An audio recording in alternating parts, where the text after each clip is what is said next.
Hello বন্ধুরা, তোমরা সবাই কেমন আছো? আশা করি ভালো আছো। এখন বাজে রাত 8টা, 8:30 বাজে। 8:30টার সময় আমি এখন রুটি করে নিচ্ছি। একটু লেটেই করলাম, কেননা তরকারি করা আছে, দুপুরের তরকারিটা করা আছে।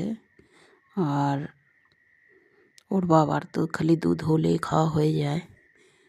আমাদের দুইজনের মা বেটির জন্য তরকারি আছে, তরকারিটা করা আছে, ওই জন্য শুধু রুটি করছি গরম গরম। 8:30টার সময় করে নিচ্ছি।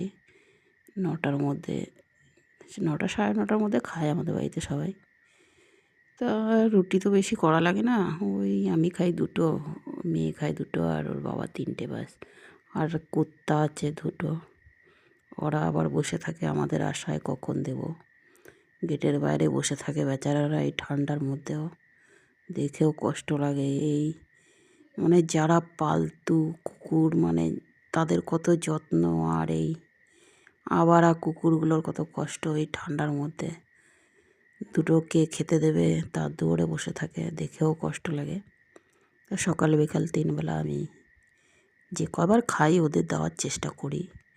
নিজেরা খেলে এক মুঠো ওদেরও দেওয়ার চেষ্টা করি। আমি বলবো যে সবাই এরকম করে অবলা জন্তুদের সবাই একটু খেতে দেবে, কেননা ওদের হাত পা নেই, বলতেও পারে না যে খিদে পেয়েছে বা কিছু। ভগবান আমাদের হাত পা দিয়েছে, আমরা খেটে খেতে পারি। যাই হোক, নুন খাই, ফ্যান খাই, যেমনই খাই, কিন্তু করা কিন্তু লোকের ভরসাই থাকে যে কে কখন দেবে, তবে দুটো খাবো। ওরা তো আর কাজ করতে পারে না। তাই আমি 2-3টে বাড়তি রুটি করি ওদের জন্যে। সকালেও ভাত করা হয় ওদের জন্যে, মানে